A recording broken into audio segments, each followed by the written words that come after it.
बटेंगे तो कटेंगे, एक रहेंगे तो नेक रहेंगे। वो प्रधानमंत्री बनना चाहते हैं, कम से कम प्रधानमंत्री का रोल उन्हें नहीं प्ले करना चाहिए। ये काम प्रधानमंत्री जी का है।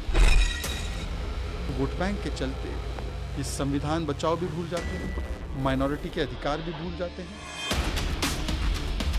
बुलडोजर का बेजा इस्तेमाल न्याय के पर्यायवाची के रूप में जो व्यक्ति करे, उसे ये सब बोलने का तो कोई हक ही नहीं। इसका एक और परिचय है कि राहुल की जुबान राफा पर खुलती है, परंतु बांग्लादेश में ढाका पर नहीं खुलती। बिल्कुल आपने सही कहा। आप लोगों ने आज तक हर हिंदुस्तानी को बांट कर ही तो काटा है। बांग्लादेश में देख रहे हो ना, तो वो गलतियां यहाँ नहीं होनी चाहिए।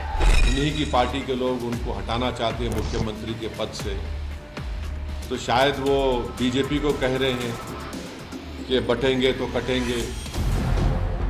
मैंने लिस्ट निकाली मिस इंडिया की, मैंने कहा भैया इसमें तो होगा, मतलब एक दलित महिला तो होगी, एक आदिवासी महिला तो होगी ना। कि जनगणना की बात करते करते जो है वो मिस वर्ल्ड की गिनती और मिस्टर इंडिया का गुणा करने लगेंगे, तो इनकी इस मामले में सीरियसनेस कितनी है, गंभीरता कितनी है, इसका पता लगता है। देखिए, आप सभी जानते हैं आज योगेश्वर भगवान श्री कृष्ण का जन्मोत्सव जन्माष्टमी, और जन्माष्टमी के पर्व पर उत्तर प्रदेश के मुख्यमंत्री योगी आदित्यनाथ ने हिंदुत्व और सनातन धर्म के करोड़ों अनुयायियों को एक ऐसा मैसेज दिया है जिससे बहुत बड़ा राजनीतिक विवाद खड़ा हो गया, बहुत बड़ा।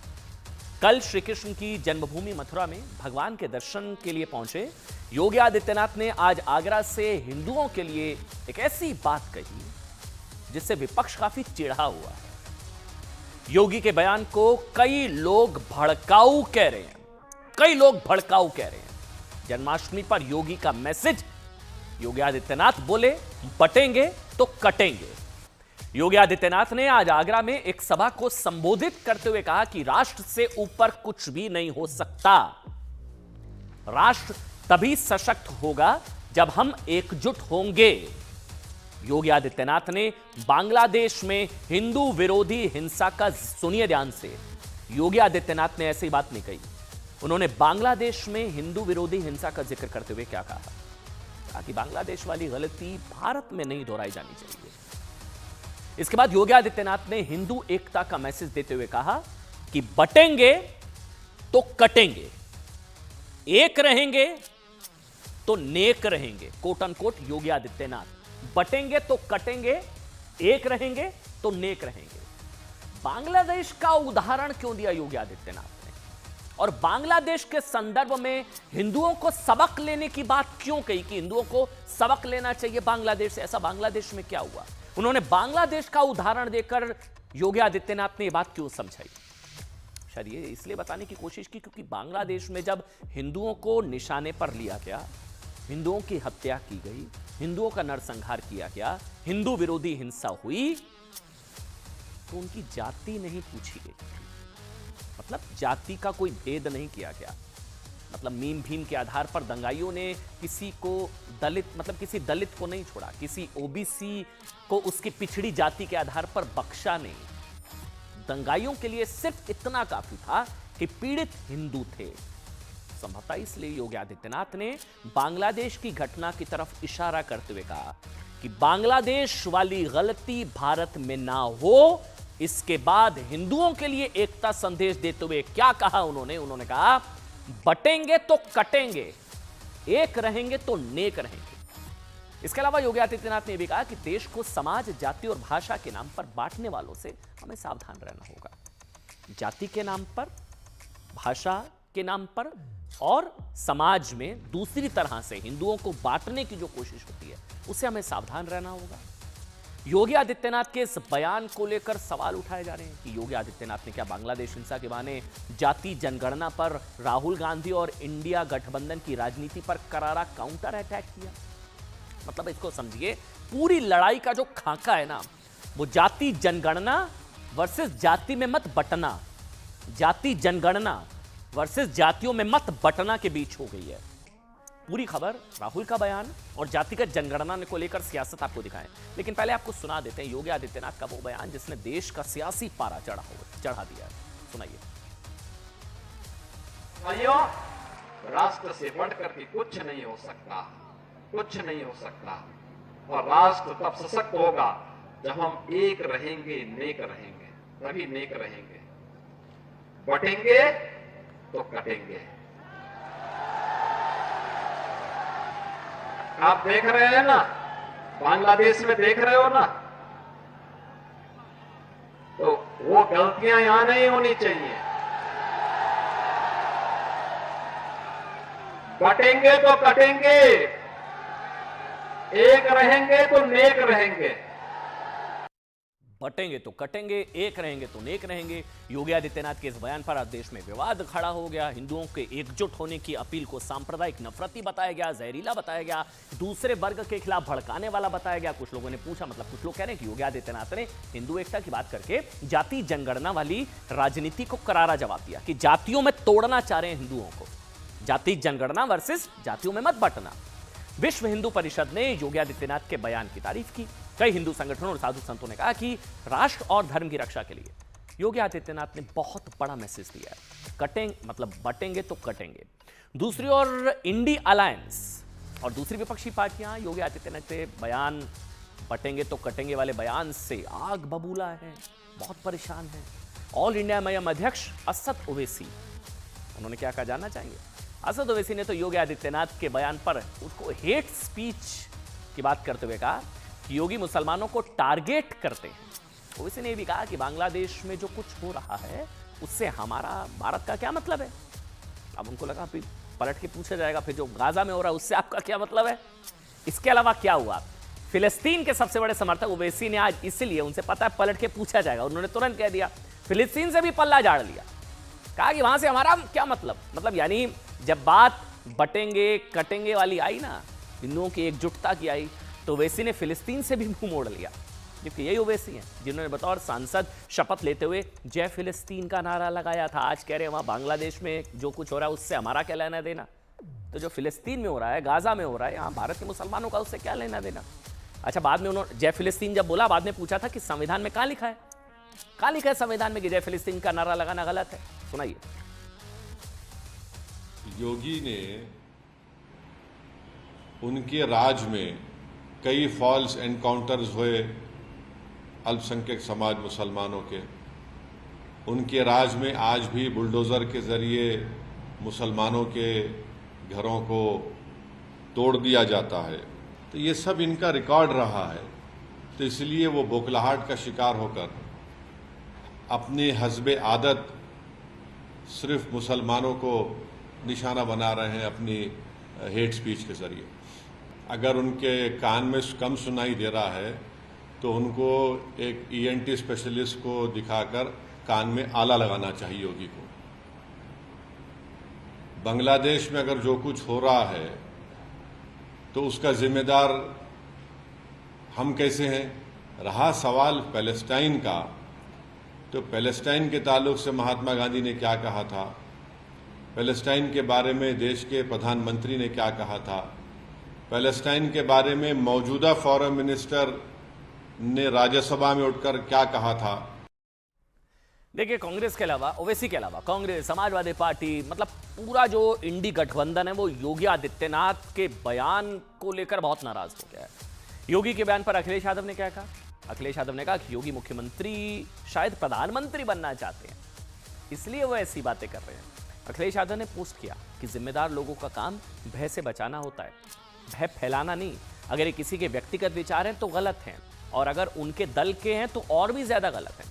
कांग्रेस ने क्या कहा? कांग्रेस ने कहा कि एक मुख्यमंत्री का ऐसा बयान संविधान के खिलाफ है। समाजवादी पार्टी ने क्या कहा? समाजवादी पार्टी ने कहा कि खुद बांटने की बातें करने वाले जोड़ने की बात कर रहे हैं। सवाल यह कि योगी का बयान अगर बांग्लादेश को लेकर है तो भारत की विपक्षी पार्टियां उनके बयान से बुरी तरह बौखलाई हुई हैं, या वाकई योगी आदित्यनाथ के लिए बांग्लादेश बहाना था, निशाना कांग्रेस समाजवादी पार्टी थी जो जाति जनगणना का मुद्दा उठा रही हैं। अब सुनिए खबर क्या है। देश में जाति जनगणना की मांग कर रहे राहुल गांधी ने शनिवार को क्या कहा था? उन्होंने मिस इंडिया की लिस्ट निकाली, उसमें एक भी दलित, आदिवासी या ओबीसी मिस इंडिया नहीं मिली। राहुल गांधी के इस दावे के बाद उनसे सोशल मीडिया पर सवाल पूछे गए कि मिस इंडिया प्रतियोगिता तो 1950 के दौर से चल रही है, 1964 से रेगुलर है, तब कांग्रेस ने मिस इंडिया में आरक्षण क्यों नहीं कराया? सरकार की कोई भूमिका थोड़ी ना होती है मिस इंडिया में। इसके अलावा राहुल गांधी से भी सवाल पूछा गया कि 2011 में मनमोहन सरकार में जनगणना हुई थी, तब उन्होंने जाति जनगणना क्यों नहीं कराई? अगर राहुल गांधी प्राइवेट सेक्टर में आरक्षण चाहते हैं तो कर्नाटक में लागू क्यों नहीं करते? राहुल गांधी मीडिया के क्षेत्र में आरक्षण चाहते हैं, वो पत्रकारों से जाति पूछते हैं, तुम्हारी क्या जाति है, तुम्हारी क्या जाति है, तुम्हारे मालिक की क्या जाति है? तो गांधी परिवार के मालिकाना हक वाले नेशनल हेराल्ड में आरक्षण लागू क्यों नहीं करते? राहुल के अलावा आज अखिलेश यादव ने भी जाति जनगणना की मांग करते हुए ये पूछा कि बीजेपी भी इसके लिए आगे आ रही है और राजनीति का चक्र वहां तक पहुंच गया है जहां कोई पार्टी जाति जनगणना से पीछे नहीं हट सकती। सवाल यह कि जाति जनगणना राजनीति का सबसे महत्वपूर्ण मुद्दा क्यों हो गया और क्यों कई लोग मानते हैं कि ये कास्ट जो सेंसस है, जाति जनगणना की मांग हिंदू वोटरों की एकता को तोड़ने का बड़ा हथियार है। इसको लेकर बार बार का मतलब 2014 से लेकर 2024 तक बीजेपी की सबसे बड़ी उपलब्धि आप जानते हैं, हिंदू वोटर को एकजुट करके रखना। हिंदू वोट बीजेपी के पक्ष में एकजुट रहता है तो इंडिया गठबंधन में शामिल पार्टियों का सत्ता में लौट पाना इम्पॉसिबल होता है। 80-20 की लड़ाई याद यूपी में भी हुई थी जब योगी आदित्यनाथ ने कहा था 80 वर्सेस 20। हिंदू वोटर की एकजुटता की सबसे बड़ी काट है जातिवादी राजनीति, मंडल कमंडल, आप इसको ऐसे समझ सकते हैं, मंडल की राजनीति, कमंडल की राजनीति, तो पहले भी हुई थी। इसी की वजह से यूपी में पीडीए का फॉर्मूला असरदार हुआ और यूपी में बीजेपी की सीटें 62 से घटकर 33 रह गई। ये कास्ट फैक्टर, जातियों में बटा हिंदू, इसकी सबसे बड़ी वजह दलित ओबीसी वोट का बीजेपी से छिटकना।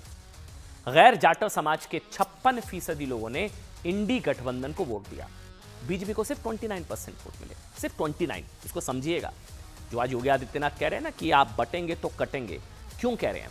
विपक्ष को 69% जाटव वोट मिले जबकि बीजेपी को सिर्फ 24%। इंडी गठबंधन को 82% मिले जबकि एनडीए को सिर्फ 15%। इसलिए बीजेपी का आरोप है कि विपक्ष हिंदू समाज को जातियों में तोड़ने के लिए, टुकड़े टुकड़े करने के लिए जाति जनगणना की मांग कर रहा है।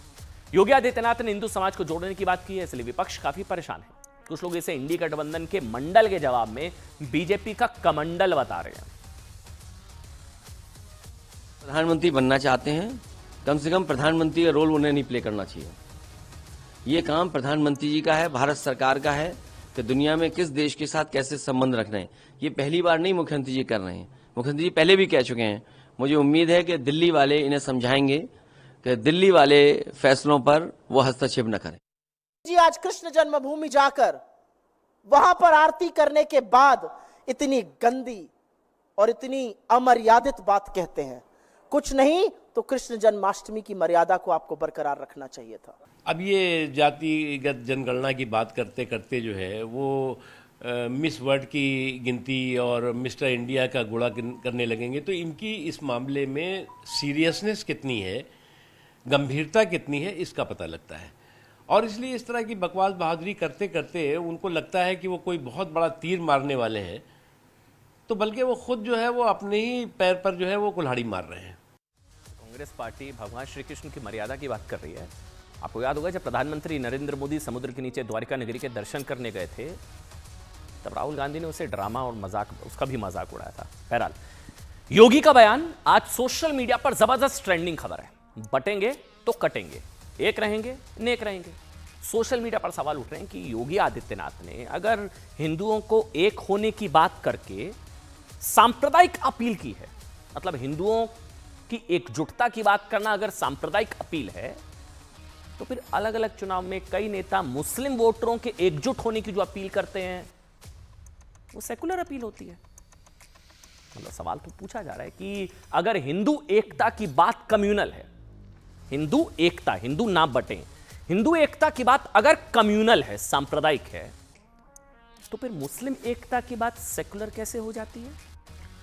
अगर हिंदू एकता की बात समाज को तोड़ने वाली है ना, हिंदुओं के एकजुट होने की बात करना या हिंदुओं के ना बटने की बात करना, हिंदू एकता की बात करना अगर समाज को तोड़ने वाली है, तो खुले चुनावी मन से मुसलमानों एक हो जाओ के भाषण समाज को जोड़ने वाले कैसे हो जाते हैं साहब?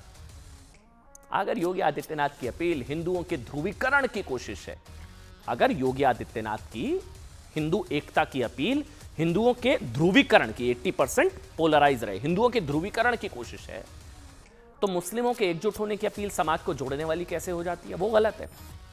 अगर हिंदुओं को ना बंटने की अपील नफरती है, कुछ लोग कह रहे हैं ना योगी आदित्यनाथ ने नफरती, हेट स्पीच है ना, अगर हिंदुओं के ना बंटने की अपील नफरती है, तो कांग्रेस नेता सलमान खुर्शीद की भतीजी मरिया आलम की वोट जिहाद की अपील समाज को जोड़ने वाली हो जाती है? कैसे? महाराष्ट्र के जलसे में खुलकर मोदी को हराने के लिए विपक्षी गठबंधन के लिए मुसलमानों से एकजुट होकर वोट की अपील, वो ठीक होती है? और आखिरी सवाल और सबसे जरूरी सवाल, ये आप सबसे मेरा सवाल, कि बांग्लादेश के नाम पर हिंदुओं को चेताना, एक एक शब्द को ध्यान से सुनिएगा, बांग्लादेश के नाम पर हिंदुओं को चेताना या एकता संदेश देना, भड़काना, तो गाजा के नाम पर भारत के मुसलमानों को उकसाना क्या है फिर? योगी आदित्यनाथ के बयान के साथ ही मध्य प्रदेश